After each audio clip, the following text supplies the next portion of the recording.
നമസ്കാരം. സംസ്ഥാനത്ത് സാമൂഹിക സുരക്ഷാ പെൻഷൻ വാങ്ങുന്ന ആളുകൾ, അതോടൊപ്പം തന്നെ ക്ഷേമനിധി ബോർഡുകളിൽ നിന്നും പെൻഷൻ വാങ്ങുന്ന ആളുകൾ ഒക്കെ അറിഞ്ഞിരിക്കേണ്ട വളരെ പ്രധാനപ്പെട്ട അറിയിപ്പുകളാണ് ഈ ഒരു ചാനലിലൂടെ നിങ്ങളെല്ലാവരും അറിഞ്ഞുകൊണ്ടിരിക്കുന്നത്. അപ്പോൾ ന്യൂസ് മാസിൻ മലയാളത്തിൻ്റെ ഏറ്റവും പുതിയൊരു വീഡിയോയിലേക്ക് എല്ലാവർക്കും സ്വാഗതം.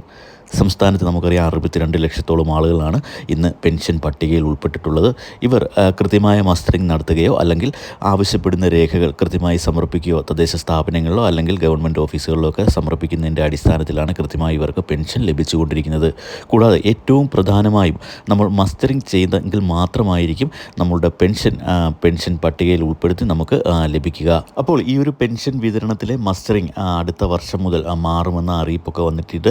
അപ്പോൾ പെൻഷൻ കൈകളിൽ സ്വീകരിക്കുന്ന സമയത്ത് തന്നെ മസ്റ്ററിംഗ് അല്ലെങ്കിൽ വിരലടയാളം പതിച്ചുകൊണ്ട് പെൻഷൻ വാങ്ങുന്ന രീതിയിലേക്ക് സംസ്ഥാനത്തെ പെൻഷൻ മസ്റ്ററിങ്ങിനെയൊക്കെ മാറ്റുവാൻ സംസ്ഥാന സർക്കാർ നടപടികളൊക്കെ സ്വീകരിച്ച് വരുന്നുണ്ട്. ഇത് നമുക്കറിയാം, നമ്മളുടെ പെൻഷൻ പല ആളുകളും അനധികൃതമായി കൈപ്പറ്റുന്നുണ്ട്.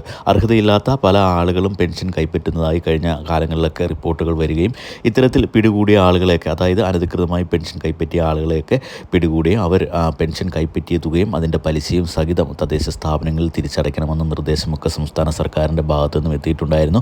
അപ്പോൾ ഇത്തരത്തിലുള്ള സംഭവങ്ങളൊക്കെ ഉണ്ടാകുന്ന സാഹചര്യത്തിലാണ് പെൻഷൻ മസ്റ്ററിങ്, അതായത് പെൻഷൻ വാങ്ങുമ്പോൾ തന്നെ വിരലടയാളം പതിച്ചുകൊണ്ട് പെൻഷൻ വാങ്ങുന്ന തരത്തിലേക്ക് സംസ്ഥാനത്തെ പെൻഷൻ മസ്റ്ററിങ്ങിനെ മാറ്റുവാൻ സംസ്ഥാന സർക്കാർ ശ്രമിക്കുന്നത്. അപ്പോൾ ഇത്തരത്തിൽ നമുക്കറിയാം, വീടുകളിലേക്ക് പെൻഷനുമായി എത്തുന്ന ആളുകളുടെ കയ്യിലുള്ള ഡിവൈസിലുള്ള അടയാളം പതിച്ചായിരിക്കും ഇനിയിപ്പോൾ അടുത്ത വർഷം മുതലൊക്കെ പെൻഷൻ വാങ്ങാൻ സാധിക്കുക. ഒരു തരത്തിൽ പറഞ്ഞാൽ ഇത്തരത്തിൽ പെൻഷൻ മസ്റ്ററിങ്ങിനെ മാറ്റുന്നത് വലിയ ഉപകാരമായിരിക്കും. നമുക്കറിയാം, നമ്മളുടെ വീടുകളിലൊക്കെ കിടപ്പ് രോഗികളായിട്ടുള്ള ആളുകൾ, അതുപോലെ തന്നെ അക്ഷയ കേന്ദ്രങ്ങളിലേക്കോ അല്ലെങ്കിൽ റോഡുകളിലേക്കോ ഇറങ്ങി പെൻഷൻ വാങ്ങാൻ കഴിയാത്ത ആളുകളൊക്കെ നമ്മളുടെ വീടുകളിൽ അച്ഛനമ്മമാരൊക്കെ ഉണ്ട്.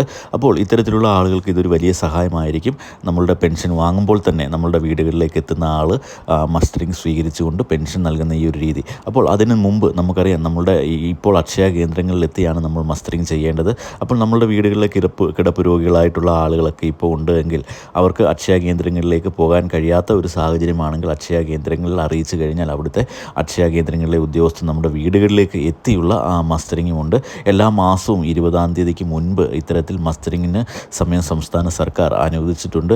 2 അതിലധികമോ മാസമായിട്ട് പെൻഷൻ ലഭിക്കാതിരിക്കുന്ന ആളുകളൊക്കെ നമ്മുടെ മസ്റ്ററിങ്ങിൻ്റെ പിഴവ് കൊണ്ടാണോ പെൻഷൻ ലഭിക്കാത്തത് എന്ന് അന്വേഷിക്കുക. അതായത് നമ്മുടെ സേവന പെൻഷൻ സൈറ്റിൽ ചെക്ക് ചെയ്ത് കഴിഞ്ഞാൽ നമുക്ക് മനസ്സിലാകും പെൻഷൻ മസ്റ്ററിങ്ങിൻ്റെ പിഴവ് കൊണ്ടാണോ പെൻഷൻ കൃത്യമായി ലഭിക്കാത്തതെന്ന്. അപ്പോൾ ഇത്തരത്തിൽ മസ്റ്ററിങ്ങിൻ്റെ പിഴവ് കൊണ്ടാണ് ലഭിക്കാത്തതെങ്കിൽ ഇവർ കൃത്യമായും അക്ഷയ കേന്ദ്രങ്ങളിൽ അറിയിച്ചു കഴിഞ്ഞാൽ വീടുകളിലേക്ക് എത്തി, അല്ലാതെ കിടപ്പ് രോഗികളായിട്ടുള്ള ആളുകളുണ്ട് എങ്കിൽ അവരെ വീടുകളിലേക്ക് എത്തി അവരുടെ മസ്റ്ററിങ് രേഖപ്പെടുത്തിക്കൊണ്ട് നമുക്ക് പെൻഷൻ തരുന്ന ഒരു രീതിയും നമ്മുടെ സംസ്ഥാനത്ത് ഇന്നുണ്ട് എന്ന് നമ്മളെല്ലാവരും മനസ്സിലാക്കി വെക്കുക. ഇത്തരത്തിലുള്ള ആരെങ്കിലും നമ്മളുടെ കിടപ്പ് രോഗികളായിട്ടുള്ള ആരെങ്കിലും നമ്മളുടെ വീടുകളിലൊക്കെ ഉണ്ടെങ്കിൽ അവർക്ക് മസ്റ്ററിങ് ചെയ്തിട്ടില്ല എങ്കിൽ അക്ഷയ കേന്ദ്രങ്ങളിൽ അറിയിക്കാനുള്ള ബാധ്യത നമ്മളുടെ കുടുംബാംഗങ്ങൾക്കാണ്. ഇതെല്ലാവരും ഓർത്ത് വെക്കുക. ഇത്തരത്തിലൊരു സംവിധാനം കൂടെ നമ്മുടെ സംസ്ഥാനത്തുണ്ട്. നമ്മുടെ പെൻഷൻ നമ്മളുടെ അവകാശമാണ്, ഇതൊരിക്കലും നഷ്ടപ്പെടുത്തി കളയരുത്. അപ്പോൾ എല്ലാവർക്കും ഇത്തരത്തിൽ 1600 രൂപ വീതം പെൻഷൻ ലഭിക്കുന്ന എല്ലാവർക്കും 1600 രൂപ വീതം ലഭിക്കുക എന്നത് വലിയ ആശ്വാസമാണ്. അവർക്ക് മരുന്നിനും മറ്റുമൊക്കെ ഈ ഒരു തുക ഇതുകൊണ്ടൊന്നും ആകില്ല എങ്കിൽ പോലും ഒരു വലിയ സഹായം ഗവൺമെൻറ് ഭാഗത്തു നിന്ന് ലഭിക്കുന്നത് ഒരു വലിയ ഭാഗ്യമായി തന്നെ കരുതിക്കൊണ്ട് പെൻഷൻ നിലനിർത്തുക. അപ്പോൾ ഇത്തരത്തിലുള്ള എല്ലാ പെൻഷൻ വിതരണ അറിയിപ്പുകളും നിങ്ങളിലേക്ക് എത്തുന്നതിന് വേണ്ടി ദയവായി ചാനലൊന്ന് സബ്സ്ക്രൈബ് ചെയ്ത് സപ്പോർട്ട് ചെയ്യുക. വീഡിയോ ഒന്ന് ലൈക്ക് ചെയ്ത് മറ്റുള്ളവരിലേക്ക് എത്തിക്കുന്നതിനോടൊപ്പം തന്നെ ചാനൽ കൂടി സബ്സ്ക്രൈബ് ചെയ്ത് വെക്കുക. താങ്ക്